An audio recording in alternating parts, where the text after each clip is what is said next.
The job posting appeared on my screen at 11:47 a.m. on a Tuesday.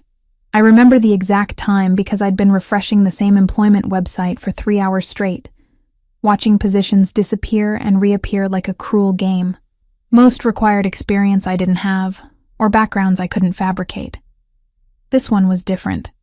Vague enough to seem real, professional enough not to be obvious. Nanny needed, Manhattan, competitive salary. That last part made my stomach clench. Competitive meant they weren't looking for desperate, which meant they might actually hire someone. My apartment in Brooklyn was 3 months behind on the kind of rent that shouldn't exist for a place this small. The lease agreement had words like subject to increase and market rate adjustment, which apparently meant the landlord could do whatever he wanted. Margaret, my mother, had offered money again last week during our Sunday call. She'd done it carefully, as if asking me to borrow from my own mother was something I could refuse without breaking. David, my brother, had left a check in my mailbox the month before. $500. I'd never deposited it. The thought of accepting money from a cop made my throat tight in ways I couldn't explain. I'd been a teacher for 8 years. Loved it in the way people love things that slowly destroy them. Elementary education, kindergarten through 3rd grade. I was good at it. Parents requested my classroom, kids learned, test scores climbed. Then I noticed something that good teachers aren't supposed to notice. Or rather, good teachers are supposed to notice but not say anything. There were 4 other teachers in the upper grades taking money from families. Not tuition, not donations. Direct payments for inflated grades, for students who hadn't earned advancement. I watched it happen twice before I realized what I was seeing. Then I spent 3 weeks convinced I was wrong before I finally went to the district superintendent. The district superintendent had listened very carefully while I explained everything. He'd taken notes. He'd nodded at appropriate moments. Then he'd asked me to wait in the conference room while he confirmed my findings. I'd waited for 40 minutes. When he came back, his expression had already decided my future without consulting me about it. The other 4 teachers had attorneys. I had a diploma and 8 years of solid performance reviews. By the end of the process, I was the problem. Instability in the workplace, creating hostile environment, suggesting improprieties without adequate evidence. The school board voted 6-3 to terminate. No severance, no reference. Just a letter saying my employment had been concluded due to conduct unbecoming of an educator. Nobody wanted to hire someone the school system had terminated. It didn't matter why. The reason didn't survive the first interview question. By month 6 of unemployment, I'd stopped mentioning the actual incident and started telling people I'd decided to explore other opportunities. They still didn't hire me. By month 8, I'd just started applying for anything that didn't require teaching certification. The phone call for the first interview came on a Wednesday. The woman on the line had a professional voice that gave nothing away. She said the position was with a private family, competitive salary, live-in or live-out options available. She asked if I could meet on Friday afternoon. I said yes, before she finished the sentence. The office was in Midtown, on the 42nd floor of a building that probably had a name I'd never remember. All glass and steel and people who looked like they'd never questioned anything in their lives. The man who interviewed me introduced himself only as an assistant. He didn't give a first name. His questions were standard. Experience with children, emergency response training, references. I answered them the way I'd learned to answer them. Truthful enough to be convincing, careful enough to be safe. He didn't ask about my termination. He didn't ask about anything that mattered. After 30 minutes, he shook my hand and said they'd be in touch. I almost didn't go to the second interview. The address they provided was an apartment building on Upper West Side, not an office. I called the number they'd given me to confirm it was legitimate. The same woman with the professional voice assured me it was. I arrived at 2:15 p.m. on a Monday. The lobby was enormous and quiet, the kind of quiet that means money. The doorman didn't look at me twice when I gave him the apartment number. The penthouse took up the entire top floor. That became obvious the moment the elevator doors opened into a private foyer. The man waiting for me was standing near a window that framed the entire city, or at least the part of it that mattered to people like him. He was tall, dark hair. There was a scar that traced from his right cheekbone down to his jaw, and something about that detail felt important. He wore a suit that made the one I was wearing seem like a costume. His eyes were dark brown, almost black, and they assessed me the way people assess things they're considering buying. "Ms. Cooper," he said. Not a question. A confirmation. "I'm Lucas Ravellini. Thank you for coming." His handshake was firm, but not aggressive. The kind that people practice until it becomes exactly what they want it to be. He gestured toward a sitting area. Leather furniture, abstract art, everything positioned to suggest wealth without announcing it loudly. He didn't offer coffee or water. He didn't make small talk. "This position requires discretion," he began. "I need someone who can care for my son and understand that what happens in my home remains in my home. Can you do that?" "Yes," I said. "You won't be asking questions about my work?" "No."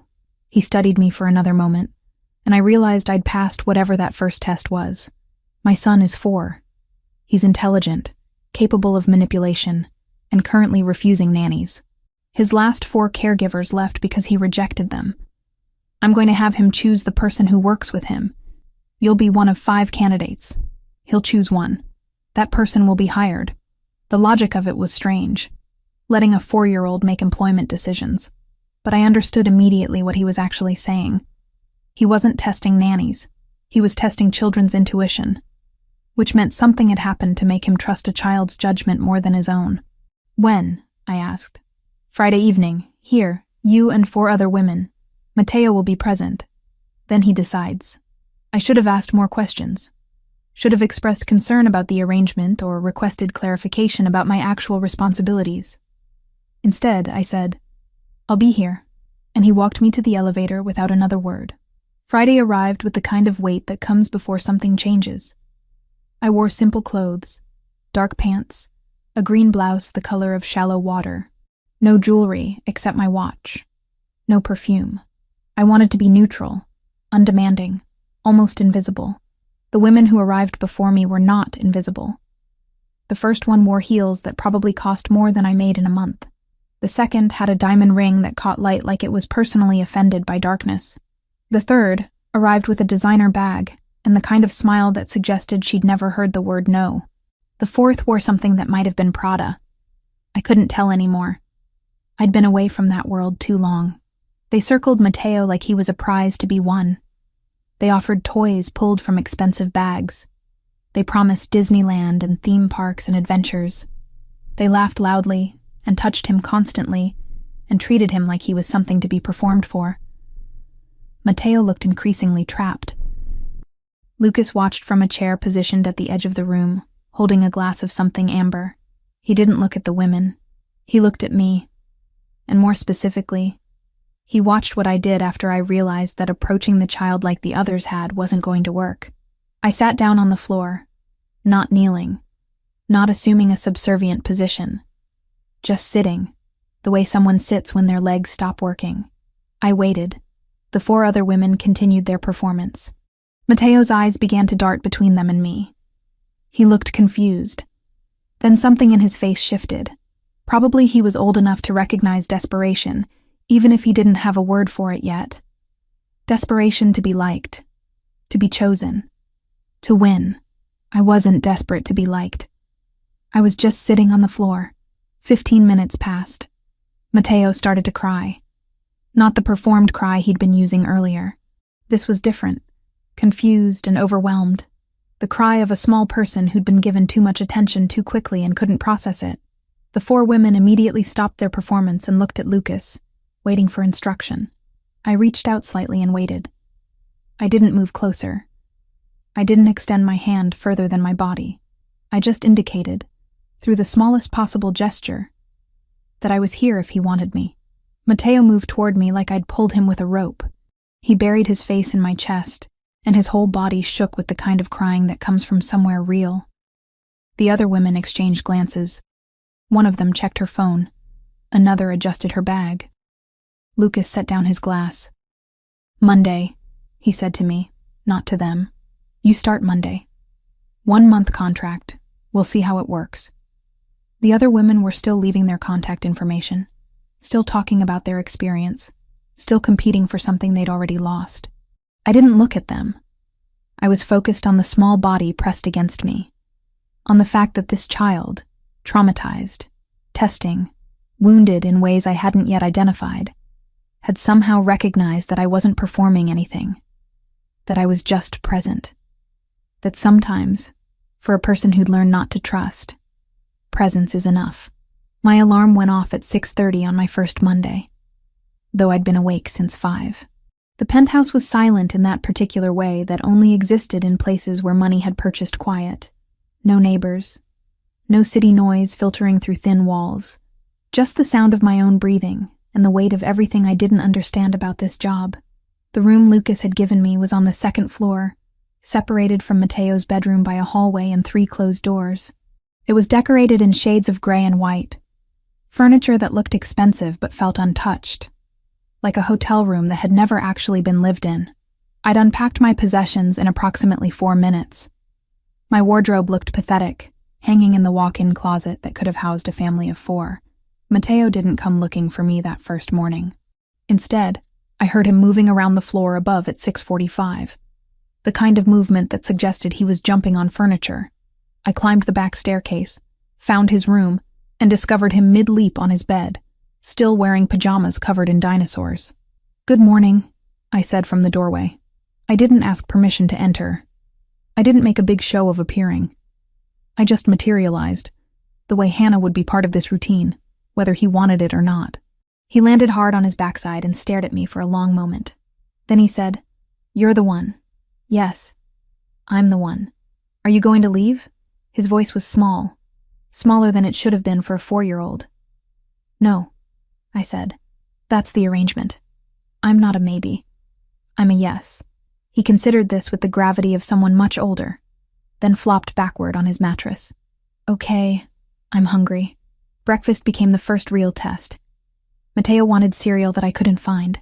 He described it using words that didn't quite make sense.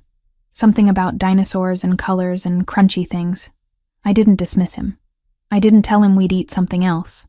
I looked through every cabinet in the kitchen while he supervised from his position at the granite island, and when I couldn't locate his specific brand, I sat down beside him and said, "Tell me exactly where you saw it last." He directed me to a cabinet I'd already checked 3 times. But this time I noticed the box wedged behind the organic granola Lucas probably purchased and never ate. Mateo watched as I retrieved it, poured it into a bowl, added milk, and slid it in front of him. He ate methodically, seeming to measure whether this qualified as proof of commitment. The next few weeks followed a similar pattern. He would test me in ways both obvious and subtle, refusing lunch, then watching to see if I'd force the issue or present alternatives. Waking at 2 in the morning, screaming from nightmares and observing whether I appeared irritated or just appeared. Taking a toy without asking, and pausing at the door to see what my reaction would be. I didn't pass every test perfectly. I was tired on the 4th day and snapped when he spilled juice, but I apologized immediately. I explained that my tiredness was about me, not about him. I showed him that I was human in ways his other nannies apparently hadn't bothered to be. By week 3, he had stopped asking if I was leaving. Lucas maintained distance during this period. He existed in the apartment the way ghosts exist in old houses, present but separated by invisible walls. I'd see him in the morning sometimes, stepping out of his office with coffee that he'd clearly made himself, always black, never adding anything to it. He'd ask how Mateo was doing, and I'd report factually. No editorializing, no complaining. He'd nod and disappear again. Then came the night he called me into his office. It happened after Mateo had fallen asleep on a Thursday. I was reading in my room, working through a book I'd started 3 weeks ago, and hadn't had time to finish, when his voice came through the intercom. "Ms. Cooper, could you come to my office? The 3rd floor was where I never went." Mateo's nanny duties didn't require me to enter Lucas's workspace, and he hadn't invited me further than the kitchen and living areas. The office was exactly what I'd expected. All dark wood and glass, walls lined with books that probably weren't decoration, a desk that faced the door with military precision. He was standing when I entered, shirt sleeves rolled up, and he looked less like a businessman and more like someone who'd been carved from necessity itself. "Sit," he said, not unkindly, gesturing to the chair across from his desk. "Is something wrong? With Mateo?" I asked immediately, Still standing? Mateo is fine. He's asleep. He's been asleep for 2 hours. Lucas moved to a bar in the corner of the room and poured amber liquid into 2 glasses. He offered one to me. I shook my head. He shrugged and sat back down, the glass untouched on the desk beside him. You said you wouldn't ask questions about my work. I won't. I need to know that you mean that. I need to know that you understand what you've agreed to. Something in the way he said it made me sit down, made me really listen. Not just hear words, but process them. Lucas was a dangerous man. I could tell that from every interaction, from the way people moved around him with careful precision, from the scars that covered his body like a map of survival. But I hadn't understood until that moment, looking at his face in the lamplight, that his danger wasn't directed at me. It was peripheral. It was context. I understand, I said. He picked up the glass he'd poured for himself and took a long drink. Then he said, 3 years ago, my daughter died. Her name was Lucia. She was 5 years old. My ex-wife was driving her home from my apartment. A car hit them on the FDR Drive. It wasn't an accident. I didn't breathe. My daughter died in the hospital at 11:47 p.m. on a Tuesday. My ex-wife made it through the night and died the next morning at 6:15. He delivered these facts the way someone delivers coordinates. Precise. Absolute. My brother arranged both deaths. His name is Marco. He wanted control of our family business. I wasn't moving fast enough for him, so he decided to remove variables. Mr. Ravellini, let me finish. His voice didn't rise. It didn't need to. I didn't remove him. He's still alive. He's still a part of my operation, because removing him would have made things more complicated. But I made certain he understood what had happened, what the cost of that decision was going to be.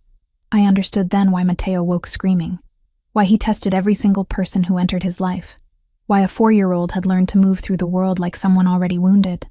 Mateo's mother is Sofia Bellini, a woman I was involved with before Lucia died. When Lucia died, Sofia decided this wasn't the life she wanted. She took Mateo to Miami. We come to an arrangement every year on his birthday. She sends a gift. She calls. She's trying to stay away from this world. Lucas stood and moved to the window. The city sprawled beneath us, unaware that in this glass box, a man was confessing things he probably shouldn't. You're here because Mateo needs someone who won't run when this becomes too real. You're here because I needed to show my family that I could create stability even after everything fell apart. You're here because a 4-year-old child chose you out of 5 women, and I've learned to trust his instincts more than my own. I'm being used. I said it not as accusation, but as statement. Yes, you are. You're a tool, but you're a tool that my son has bonded with, and that changes the equation. He turned back to face me. So here's what matters. Mateo isn't going to remember his sister. Lucia is a ghost in this apartment. The nightmares are because his body remembers even if his mind doesn't. Every time he wakes up terrified, he's processing something he shouldn't have to process. Every time he tests you, he's checking whether this grief will make you disappear like everyone else did. What do you need from me? The question came out smaller than I intended. I need you to stay, even when it's hard. Even when he hurts you because he's hurting himself. I need you to be the person who doesn't leave. That's everything. I left his office without another word. Walked through the penthouse that suddenly felt like it was holding its breath. Climbed the stairs to Mateo's room and watched him sleep. This child who was carrying his father's trauma in his small body, who had learned to move through the world like someone already broken before he was old enough to understand breaking. I understood then what I'd actually agreed to. It wasn't a job. It was a choice. And the choice wasn't really mine anymore. It belonged to this child who'd chosen me, and to the damaged, dangerous man who was trying to raise him inside a world designed to destroy everything soft. I went back to my room and didn't sleep. Some choices don't permit rest. I had been there for 6 weeks when Marco appeared. Not suddenly. Gradually, the way poison enters a system. Small doses that go unnoticed until the damage is already done. The first time I saw him was in the morning. Lucas was leaving his office as I helped Mateo with breakfast, and there was a man behind him. Gray hair, a scar that ran along his neck. partially hidden by a silk scarf that seemed designed specifically to draw attention to it. He looked at Mateo the way some people look at investments. "Ms. Cooper," Lucas said.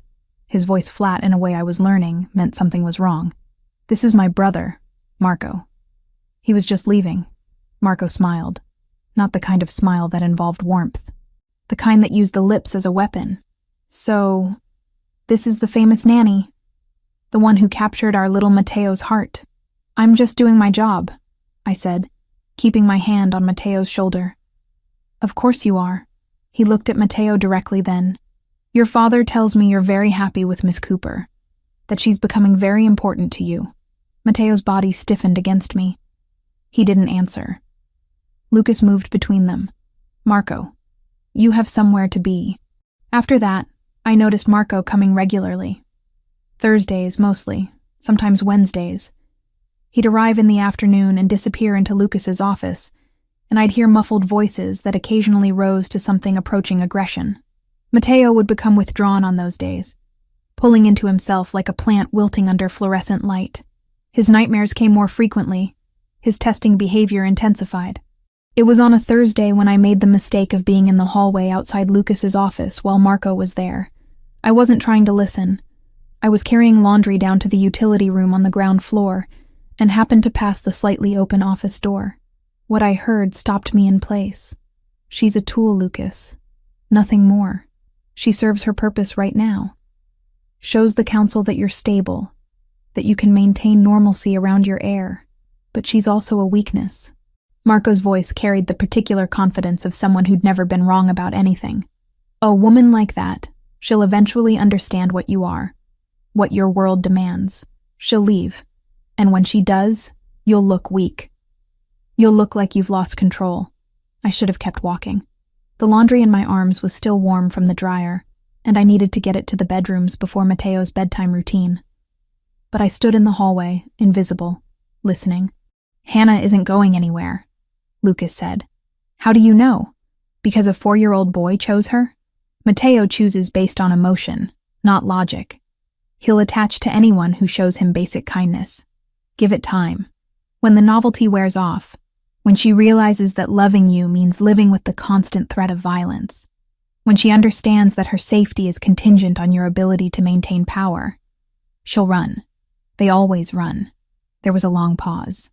I imagined Lucas standing at his window, looking out at the city like it owed him something. "If she runs, then she wasn't the right person anyway," he finally said. "And if she doesn't? If she stays?" Marco laughed, and it was the kind of laugh that suggested he already knew how the story ended.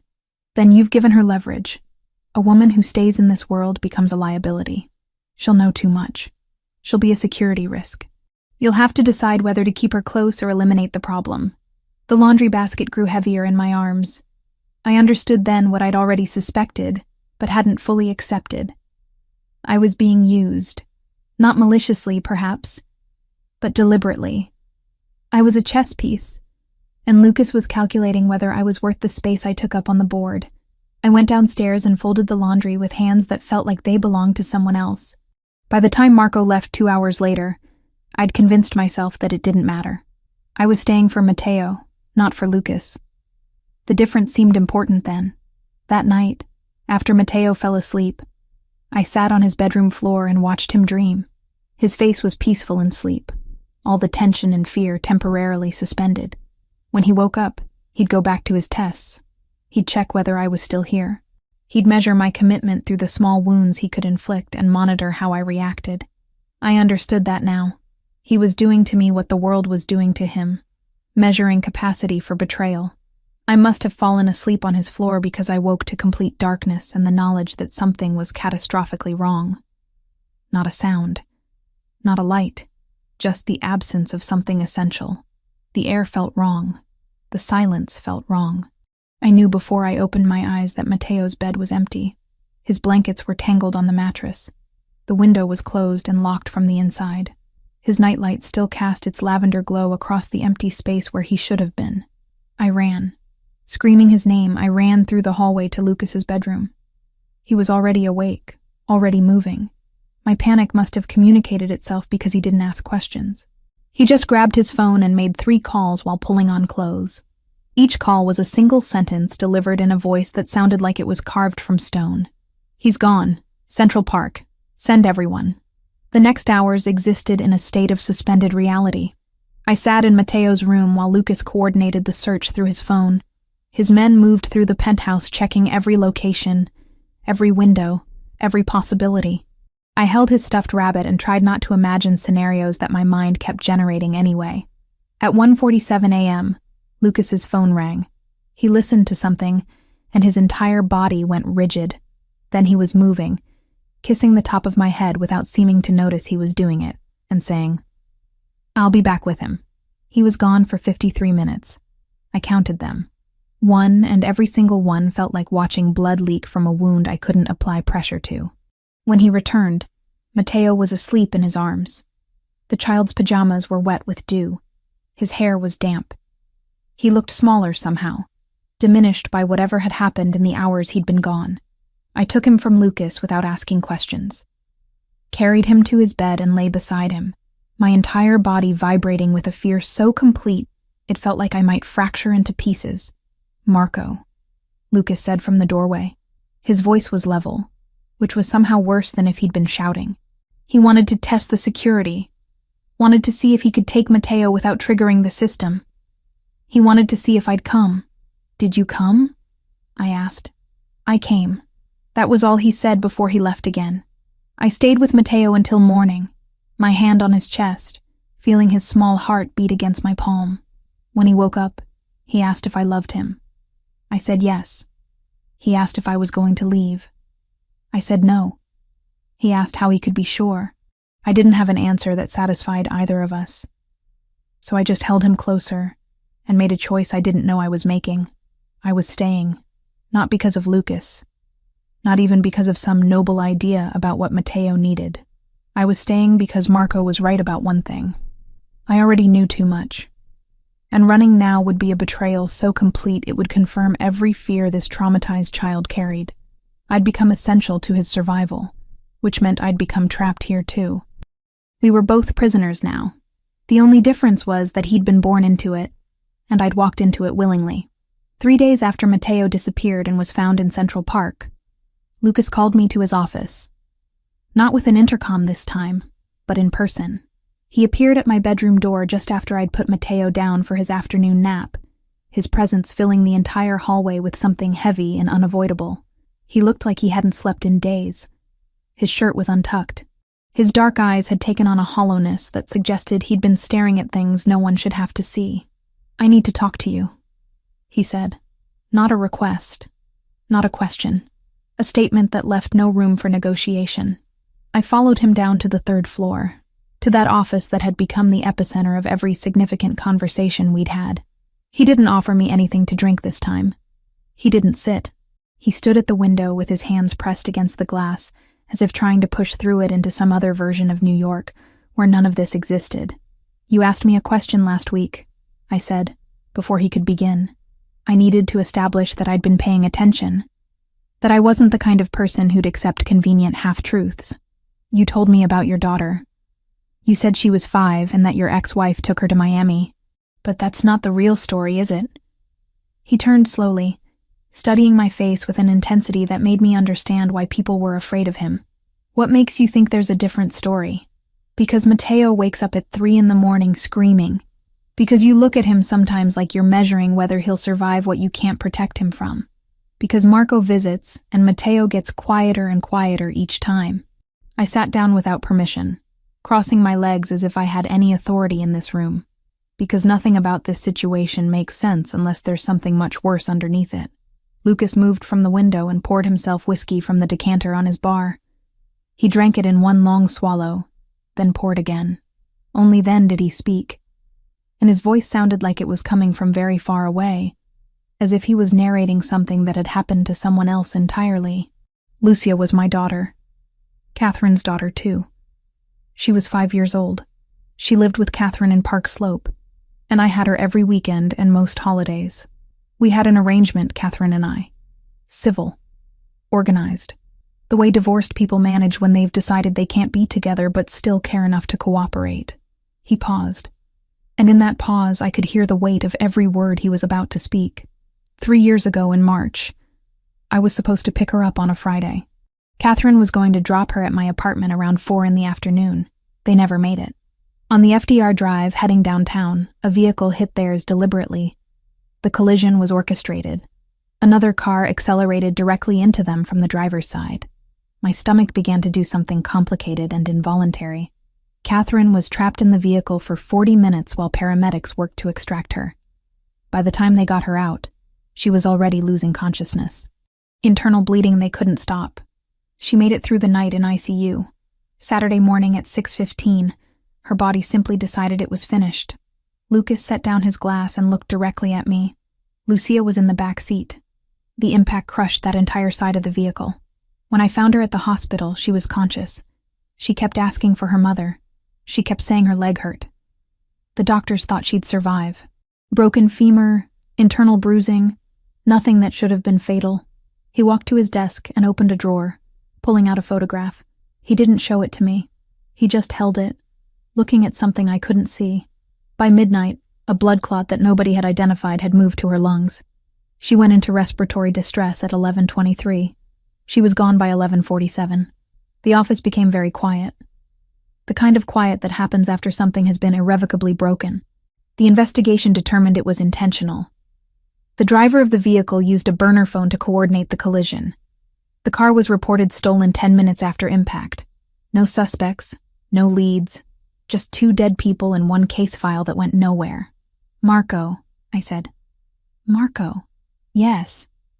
He wanted me to step down from running the family. He'd been pressuring me for years. Small things at first. Questioning decisions at council meetings. Suggesting I was getting soft. That Lucia was making me weak. That I cared more about her than I cared about maintaining power. Lucas set down the photograph face down on his desk. When I didn't respond to pressure, he decided to make his point using finality as a language. Why didn't you kill him? The question came out harder than I intended, and it surprised both of us. Because killing him would have required explaining why to the council.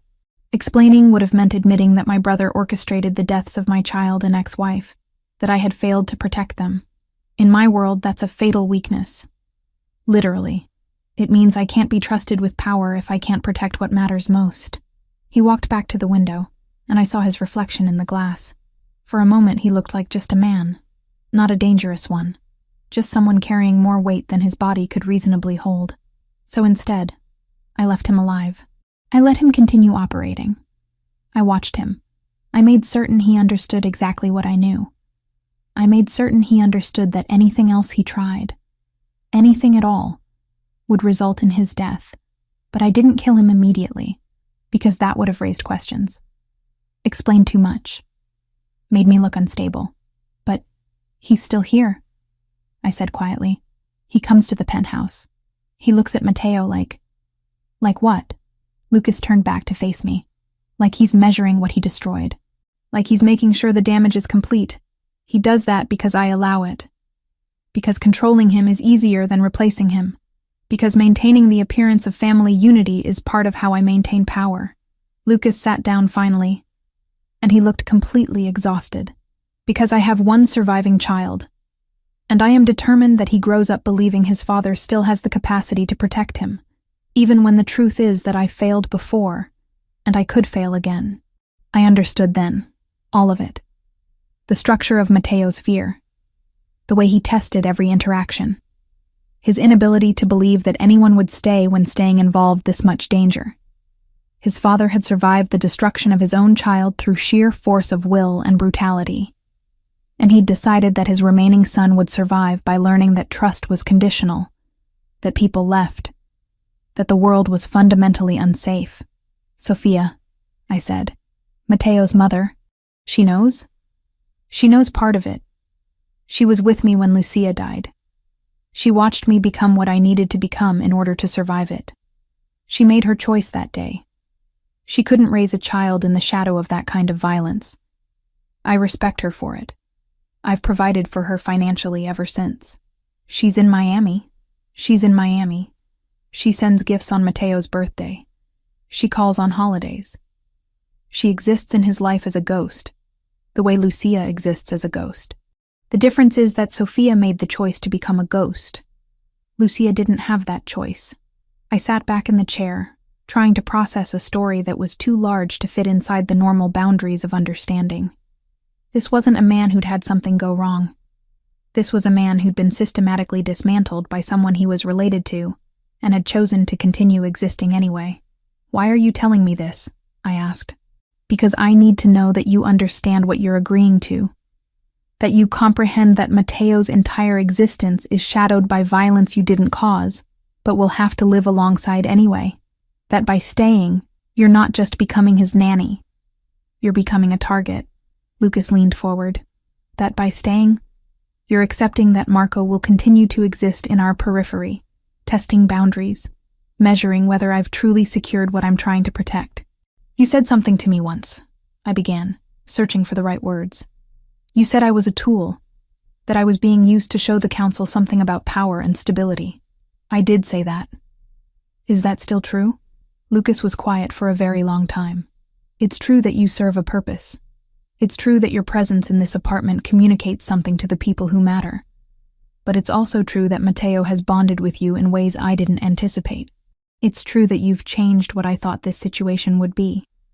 It's true that I'm beginning to care whether you stay for reasons that have nothing to do with strategy."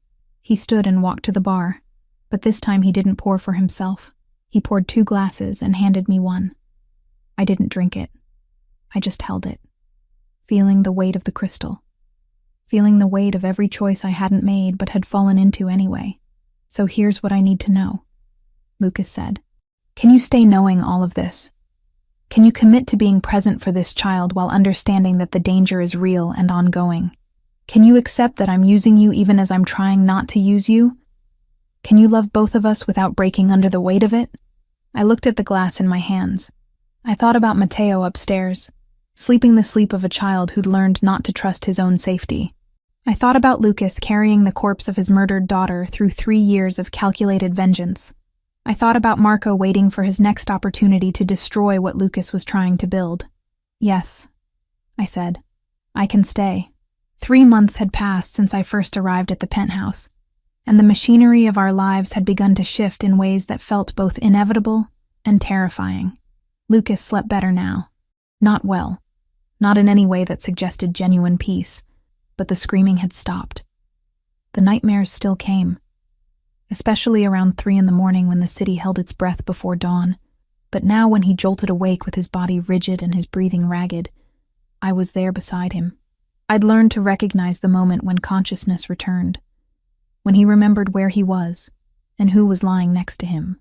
In those seconds, I'd see his shoulders drop, his hands unclench, his face reorganize itself around the fact that this time, nothing had been taken. Matteo had stopped asking if I was leaving. This shift happened so gradually that I almost missed it. One day he was testing every boundary, measuring my commitment through small cruelties and strategic rejection. The next, he simply began to trust. Not completely, not in the way children who hadn't been traumatized could trust, but enough that he'd occasionally reach for my hand without first checking whether I might pull away. Enough that he'd follow me through the apartment without requiring constant confirmation that I hadn't disappeared. The transition between Lucas and me had been equally gradual, equally impossible to pinpoint. Small moments accumulated into something that resembled intimacy. I'd find him in the kitchen while Matteo napped, and instead of retreating to his office, he'd stay. We'd prepare lunch together in a silence that felt less like absence and more like understanding. Our hands would brush passing plates. The contact became deliberate instead of accidental.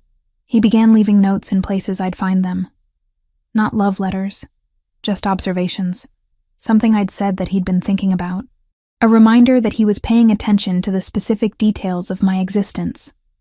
One evening, standing on the penthouse balcony while Matteo slept inside, Lucas draped his suit jacket around my shoulders without asking if I was cold.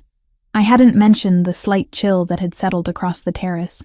He'd simply noticed my arms trembling and provided warmth, the gesture carrying an intimacy that words couldn't have matched. "Tell me something real," he said, his hands remaining on my shoulders. "Not something you've prepared, something that terrifies you." I considered lying, considered offering something manageable, something I'd already processed into safety. Instead, I said, I'm terrified that I'm not enough for him, that one day he'll remember me differently, and I'll be the person who wasn't his mother, that I'm filling a space that will always feel temporary to him, and he'll eventually understand that and resent me for it. Lucas turned me to face him. You're not filling a space. You're creating one that didn't exist before you arrived. You're not replacing anyone. You're establishing something new. 2 weeks after that conversation, he kissed me. It happened in his office on a night when Mateo had fallen asleep earlier than usual. I'd come down looking for Lucas, finding him standing at his window in that posture he often adopted, looking at the city like it owed him explanations for every terrible thing it contained. I didn't ask what he was thinking about. I simply moved closer. He turned, and his hand came up to my face with the careful precision of someone handling something fragile or dangerous. When his mouth found mine, it wasn't tentative or exploratory. It was a man who'd already made a decision and was simply confirming what he already knew. That night, we made love in his bed. Not frantically or urgently, but deliberately, with every touch carrying the weight of a choice being reaffirmed. Afterward, lying in the darkness, he said something that broke something open inside me. You can leave, he said quietly. You can take Mateo tonight. Call my people. They'll create documents that say you're his legitimate guardian. You'll disappear somewhere Marco can't reach you. I'll erase the 3 months you've been here from every record that matters. I turned to face him, his face barely visible in the darkness. Why are you telling me this? Because I need to know that you're staying by choice, that you're not trapped here by circumstance or fear, that when things get harder, and they will get harder, you're choosing to stay because you want to be here, not because you have no alternative. I'm choosing to stay, I said.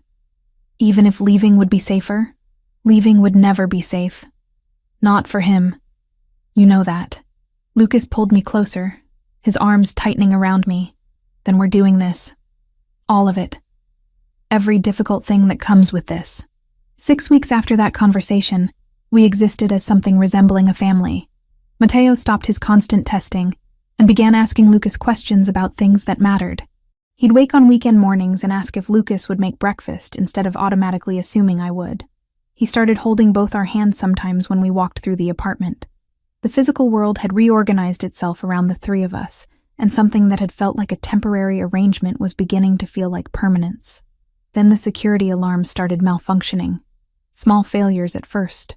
A camera that went dark for 17 seconds. A lock that delayed before engaging. A notification that came 5 minutes late. Lucas noticed each incident before anyone else.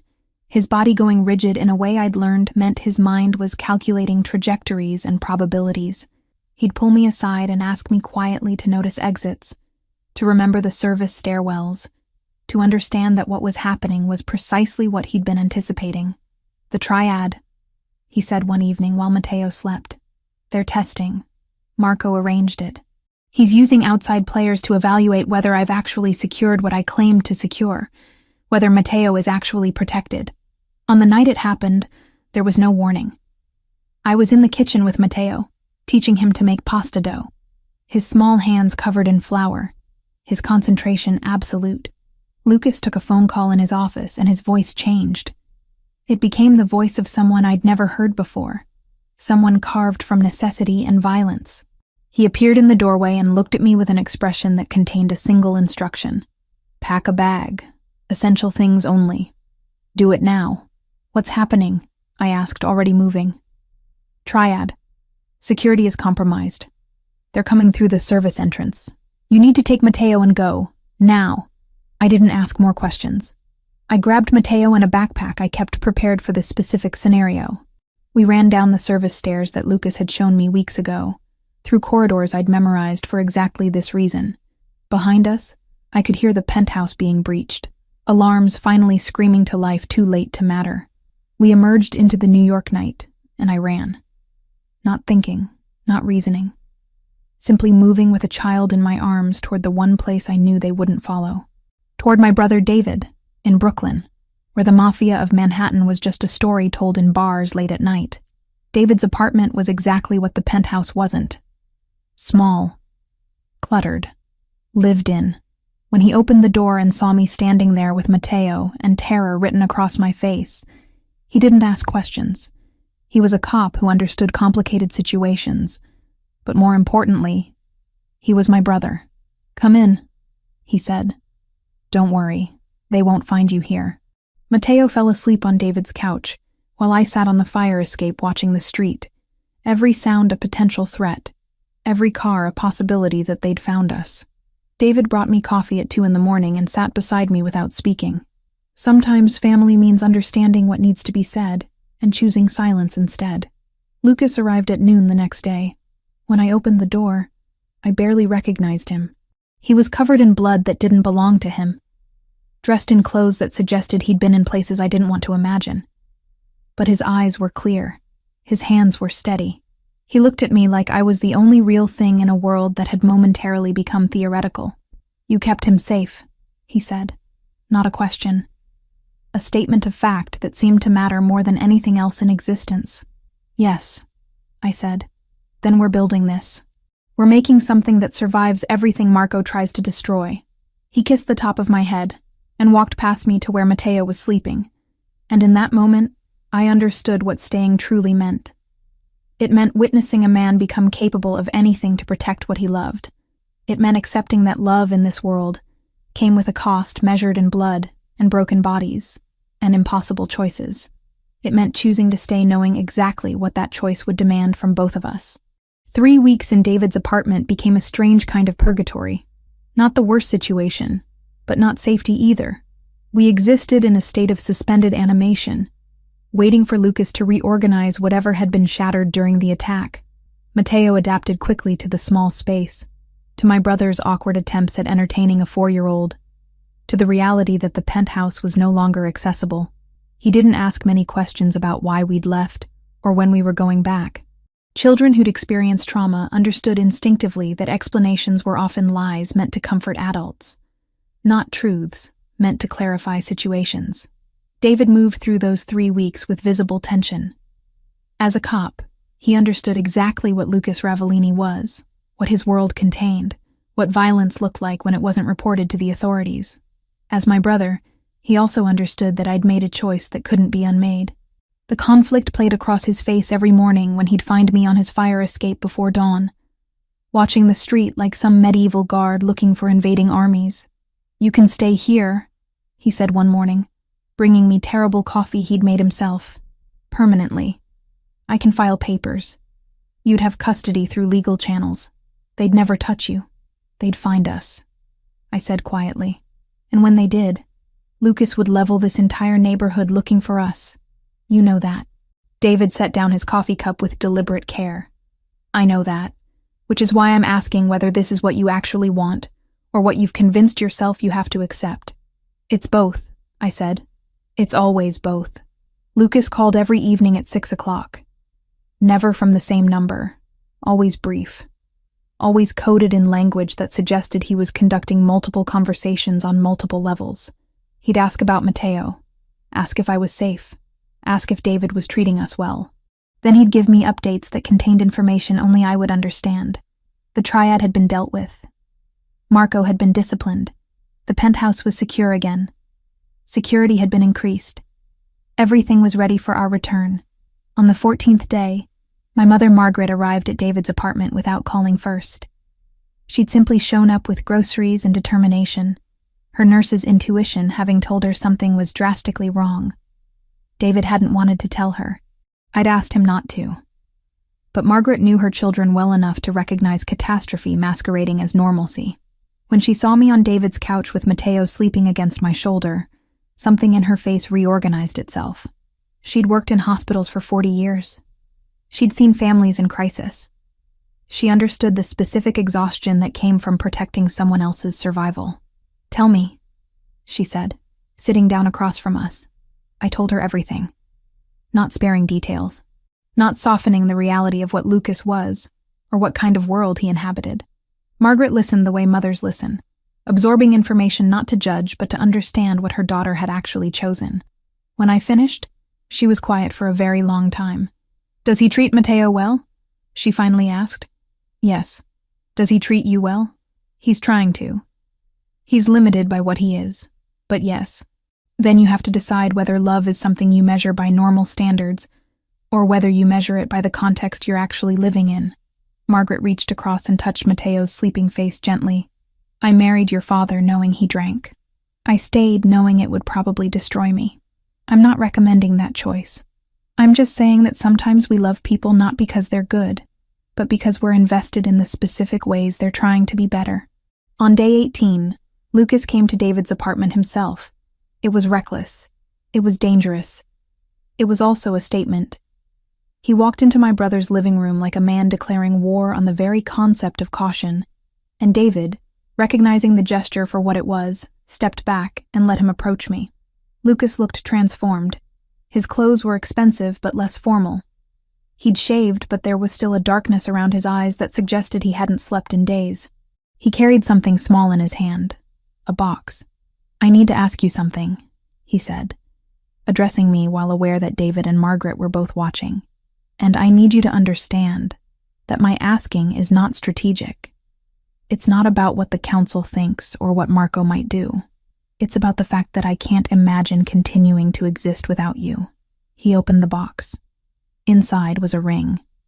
Not ostentatious. Not cheap. Something that existed in the space between those extremes, suggesting practicality without suggesting that wealth couldn't afford better. Marry me, he said. But understand what that means. It means you're permanently embedded in my world. It means your safety is conditional on my continued power. It means that every threat to me becomes a threat to you. It means that my enemies become your enemies. It means that if you decide to leave later, that choice becomes complicated in ways that might not be survivable. I thought about Sophia in Miami, voluntarily removing herself. I thought about Lucia, who'd never been given a choice at all. I thought about Mateo, who'd been given the option to choose me and had committed his entire future to that single decision when he was 4 years old. I need conditions, I said. Tell me. Mateo is completely separated from the business. His entire life is protected.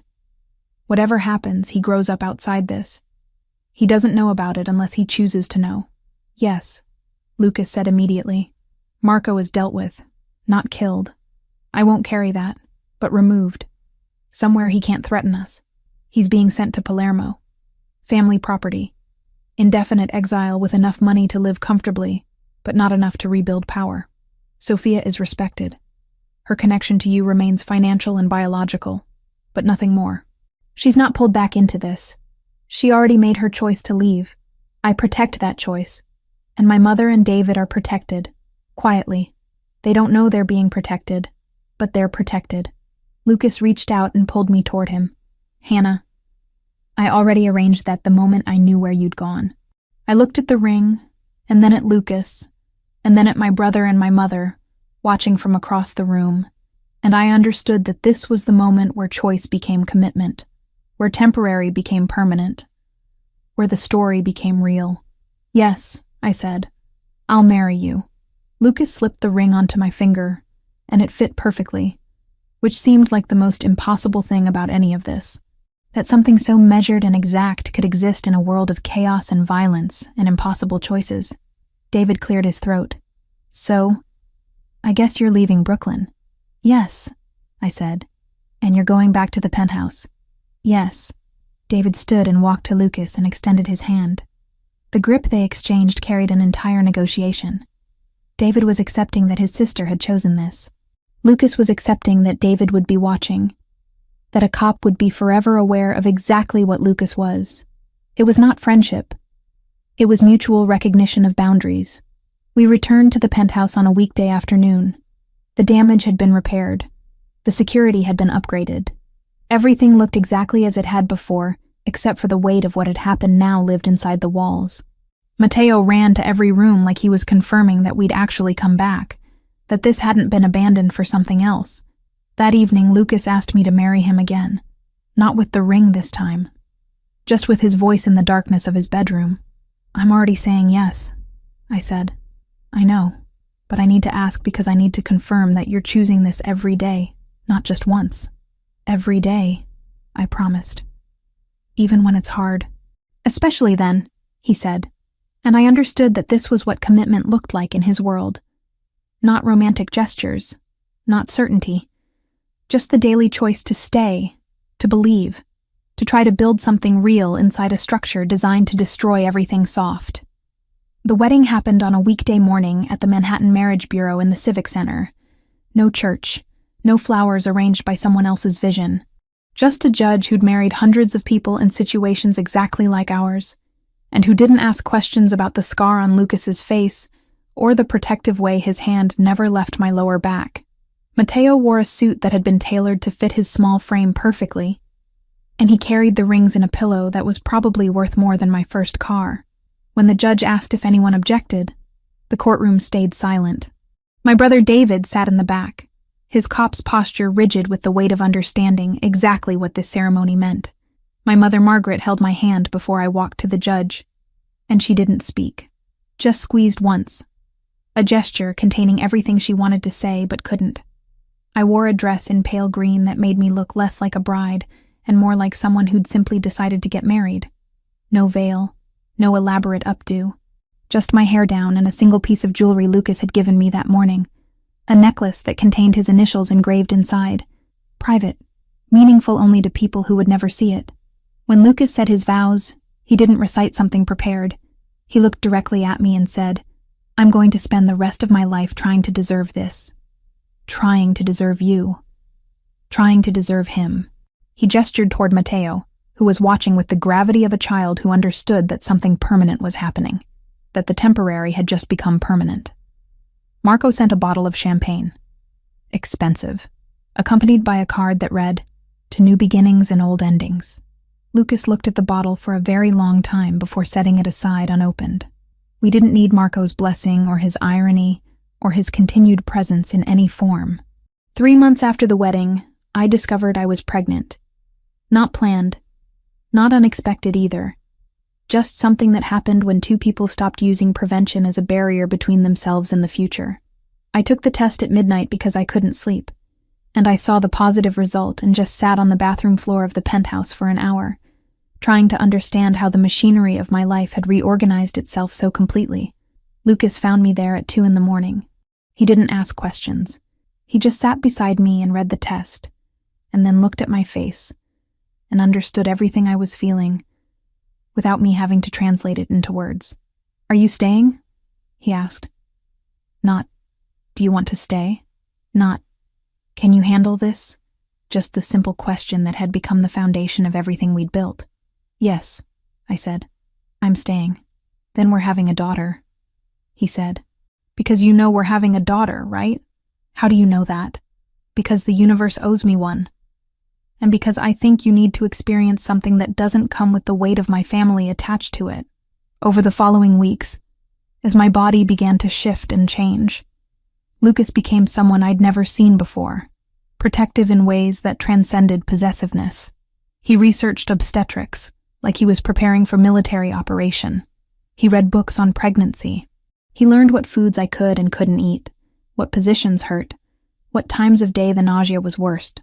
When I was at 6 weeks and vomiting for the 3rd time that morning, he held my hair back and then made me ginger tea and sat with me until the world stopped spinning. Mateo, when we told him, accepted the news with the logic of a child who'd learned that the world was less predictable than other people wanted him to believe. "Will she have my name?" he asked. "She'll have a different name," Lucas explained, "but she'll be your sister. That means you're responsible for her, for keeping her safe." Mateo considered this with absolute seriousness. "I'm good at that. I protected Hannah when you were working." The birthday invitation from Sophia arrived 3 weeks before Mateo turned 5. Not a personal letter, just an official envelope containing a gift receipt and a note. "I hope he's happy. I hope you both are happy. Tell him his mother thinks about him every day, even from a distance." Lucas showed me the letter and didn't speak about it, but I watched him read it 3 times, and I understood that some wounds never fully close. They just become part of your architecture, things you learn to move around without tearing open again. Mateo's 5th birthday party happened in the penthouse. Just family. David brought Margaret. Lucas arranged for security that was completely invisible. We decorated the living room with balloons and streamers, and Mateo was overwhelmed by the simplicity of it, the directness of celebrating him without performance or strategy. When he blew out his candles, he made a wish he wouldn't tell us about. But later, when he thought nobody was watching, I heard him tell Lucas that he'd wished for his sister to be born healthy and for Hannah to never be scared again. That night, after Mateo had fallen asleep, Lucas and I stood on the balcony watching the city that never stopped existing, regardless of what happened inside the buildings that contained it. His hand was on my growing belly, feeling the small movements that were still barely detectable. "I've been thinking about something," he said, "about the timeline we discussed, about the possibility of actually leaving this." "Leaving how?" I asked. "In 5 years I step down, completely. I hand over operations to someone I've been training. We take the money we've accumulated and we disappear. Not dramatically, just transition. Mateo goes to school. You have the baby. We become invisible. Can you really do that?" "I can do anything if the reason is strong enough." He turned me to face him. "And the reason is strong enough now. I have you.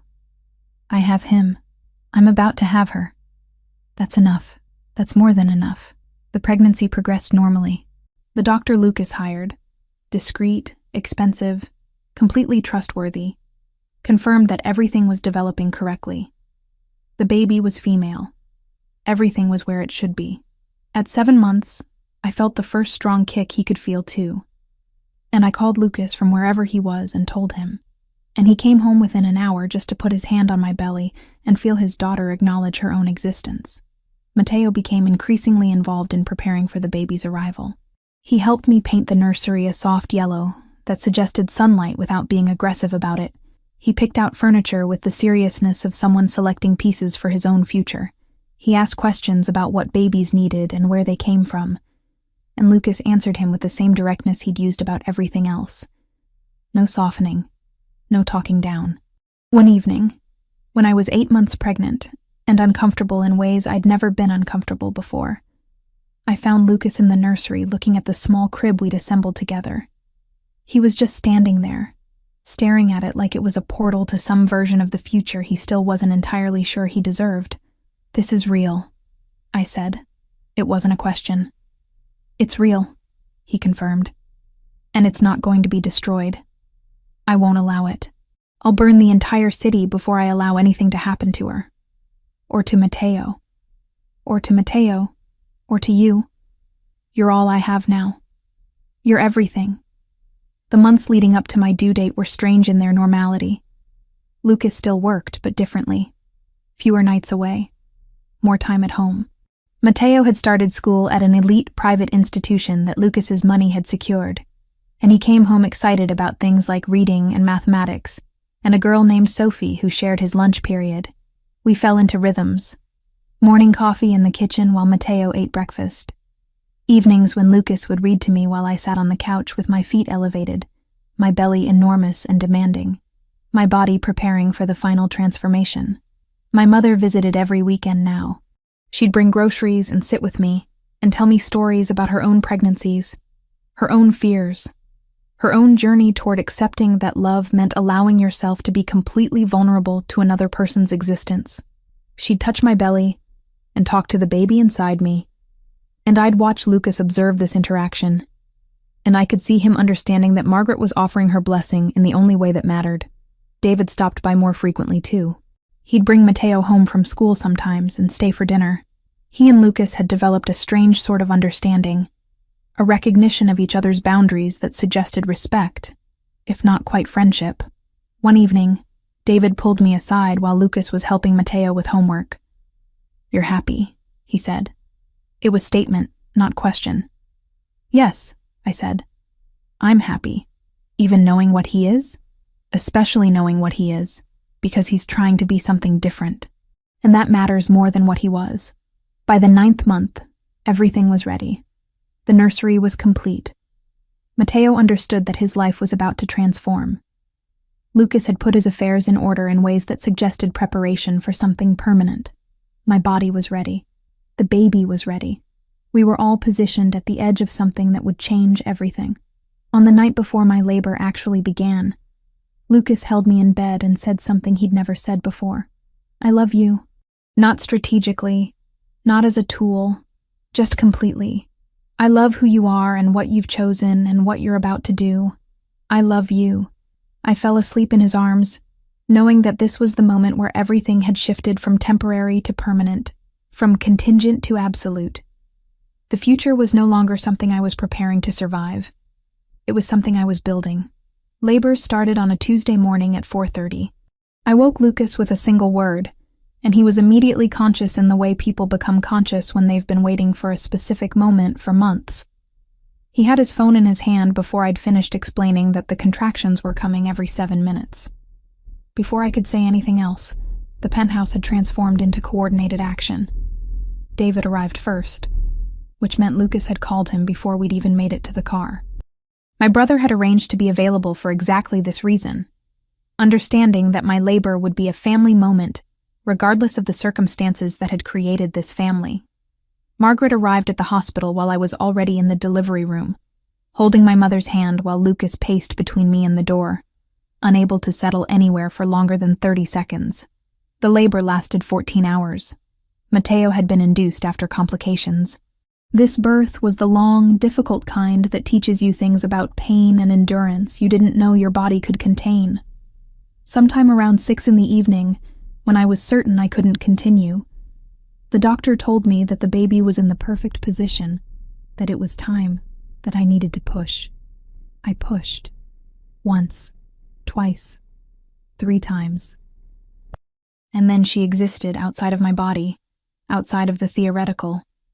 A small human, with Lucas's dark hair, and a cry that sounded like she was arguing with the universe itself. She's perfect, the doctor said. Completely healthy. They placed her on my chest, and I felt Lucas move closer.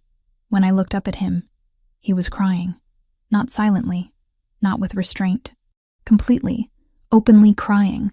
His entire body shaking with sobs that sounded like he was releasing 3 years of grief he'd been storing in his bones. Lucia, he said. Her name is Lucia. I understood what he was doing. He was taking a ghost and transforming her into something real. He was refusing to let that name be a tomb and making it into a bridge. His daughter who died at 5 would exist now, not as tragedy, but as legacy. This baby who'd just been born would carry forward the name of the child he couldn't save, and in doing that, he was healing the only way he knew how. Mateo met his sister approximately 6 hours after she was born. We brought him into the recovery room where I was sitting up in bed, still bleeding and exhausted and overwhelmed by the physical reality of having expelled an entire human from my body. He entered very carefully, as if the room itself was sacred, which I suppose it was. He approached the small bassinet where Lucia slept, and he stood on his tiptoes to peer down at her. "She's so small," he whispered. "She'll get bigger," I said. "Like I did?" "Exactly like you did." Mateo reached out and touched her hand with one finger, testing whether she was real. When Lucia's tiny fingers closed around his, he looked back at Lucas with an expression of absolute wonder. He'd become a big brother. He'd been promoted in the family hierarchy. He was now responsible for something more fragile than himself. Lucas picked him up and held him while both of them looked at the sleeping baby.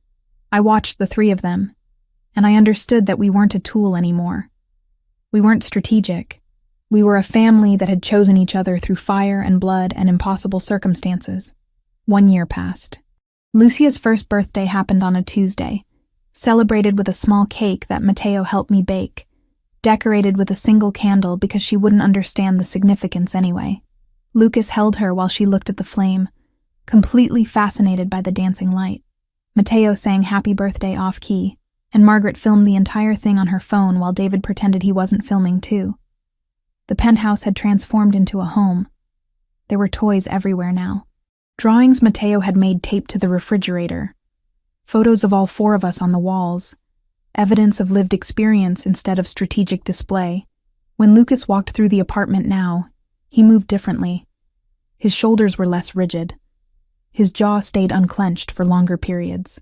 He was becoming something that resembled a man at peace, or at least a man who'd learned to live alongside his own violence. Business had shifted, not disappeared, but transformed. Lucas had begun the process of stepping back, positioning a younger man named Antonio to gradually take control. The council had accepted this transition because Lucas had explained it in language they understood. Succession planning. Antonio was competent. The operations would continue. Lucas's influence would remain advisory if never absent. It was the kind of exit strategy that maintained power even while seeming to relinquish it. But I knew, because Lucas had told me in the darkness of our bedroom, that the exit was genuine, that in 5 years he would hand everything to Antonio completely, that we would leave the city or stay in it as invisible people, that Mateo would go to normal school, that Lucia would grow up believing her father was something ordinary. "I can't guarantee I'll be perfect," Lucas said one evening while we stood on the balcony watching the city perform its endless cycle of creation and destruction. "I can't guarantee that what I am won't somehow touch what we're building. But I can guarantee that I'm trying. Every single day, I'm trying to be better than I was. That's all any of us can do," I said. Sophia sent a package on Mateo's 6th birthday.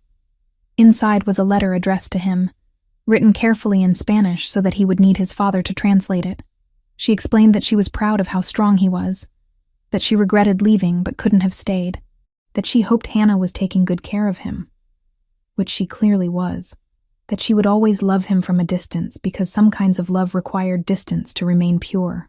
Lucas sat with Mateo while he read the letter translated, and he didn't cry this time. He'd learned how to process grief into something manageable. Mateo asked if his mother was sad.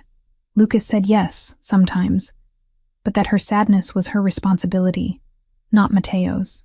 That sometimes the people we love have to make choices that hurt, and our job is to survive those choices without letting them destroy us. Nearly 3 years had passed since I arrived. The timeline Lucas had promised was playing out. The triad incident had been resolved. Marco had settled into his exile in Palermo, occasionally sending postcards from places he visited that were carefully documented by Lucas's people. Slowly, he was becoming irrelevant. Not because Lucas had killed him, but because Lucas had removed the oxygen that kept Marco relevant. Without access to operations or counsel, Marco was just an aging man in Italy spending family money. My brother had eventually come to terms with what Lucas was. David attended the children's birthday parties. He brought Lucia presents. He taught Mateo how to throw a baseball properly. He existed in our life not as judgment but as family. His cop's perspective shifted by the reality of loving someone inside an impossible situation. My mother had become something like a grandmother to both children. She came to the penthouse 2 days a week and told them stories. She taught Mateo to read better. She held Lucia when she was teething and uncomfortable and couldn't be soothed by anyone else. One day, after putting both children down for nap, she pulled me aside. "He's a good father," she said simply. "He's trying to be." "That's the same thing," Margaret replied. "Trying is the whole point. The people who think they don't need to try are the dangerous ones, but the people who understand how much trying matters, they're salvageable." By year 3, we were completely normalized. Mateo attended school where nobody knew his father was anything other than a businessman. Lucia had learned to speak and took her first steps and discovered that she could manipulate every adult in her environment with a simple smile. I'd started consulting for translation projects discreetly, working from home, building something that resembled a career without the visibility that would complicate Lucas's transition. Lucas still worked, but less frequently. He spent more time at home. He attended school functions. He made breakfast on weekends while Mateo sat on the counter and talked about whatever had been occupying his mind that particular morning. He was becoming the thing he'd been afraid he couldn't be, an ordinary father. One night, standing in the penthouse balcony while both children slept, Lucas said something that suggested completion. "Thank you." "For what?" I asked. "For staying. For believing that this was possible. For making it real." "We made it real together," I said. "No. You made it real. I just stopped destroying it." In the 5th year, the transition was complete. Antonio had full control of operations. Lucas had stepped away from the council. He maintained relationships and influence, the kind of soft power that could never truly disappear, but the daily management of the business belonged to someone else. He was still the shadow that everything revolved around, but he no longer had to maintain the facade of being present in the machinery. Mateo was 9 now. Lucia was 4, the same age Mateo had been when I first arrived. The parallels weren't lost on any of us. She had the same testing behaviors. She pushed boundaries with the same careful calculation. But the difference was that she had 2 parents and a big brother who'd learned how to recognize trauma in its earliest stages. She was healing before the damage could calcify. On Lucia's 4th birthday, Mateo held his sister's hand as she blew out her candles, and I watched Lucas watch them, and I saw something in his expression that suggested completion. His dead daughter had been honored through this living one. His son had survived. His family had transformed him. The man who'd entered my penthouse interview covered in the armor of violence had become someone capable of softness. David brought Margaret to the birthday celebration, and my mother stood beside Lucas while the children played, and she said something I overheard. "You're going to be okay, all of you." Lucas looked at her with something approaching gratitude. "Because of Hannah." "Because of all of you," Margaret corrected. "Hannah chose. Mateo chose. You chose. That's what makes it work. When everyone chooses, even from impossible positions, that's when transformation becomes real." As the evening dissolved into darkness, Lucia fell asleep on Lucas's chest, while he sat in the leather chair that had become his, reading to Mateo, who was old enough now to understand complex sentences, but young enough to still want his father's voice. I watched them from the doorway, and understood that we'd survived something that should have destroyed us. That love, measured by the context we were actually living in, rather than normal standards, was powerful enough to reshape everything. That staying had been the right choice, not because it was safe, but because it mattered. The future stretched ahead of us. Lucas would eventually be completely removed from operations. We would become invisible. The penthouse would remain ours, or we'd move somewhere else where nobody knew who we'd been. Mateo would become whatever he chose to become, without the weight of legacy dragging him down. Lucia would grow up believing her father was ordinary, and I would stay, because I'd already chosen, because love demanded presence, because this family, this impossible, violent, reconstructed family, had become real enough to merit commitment.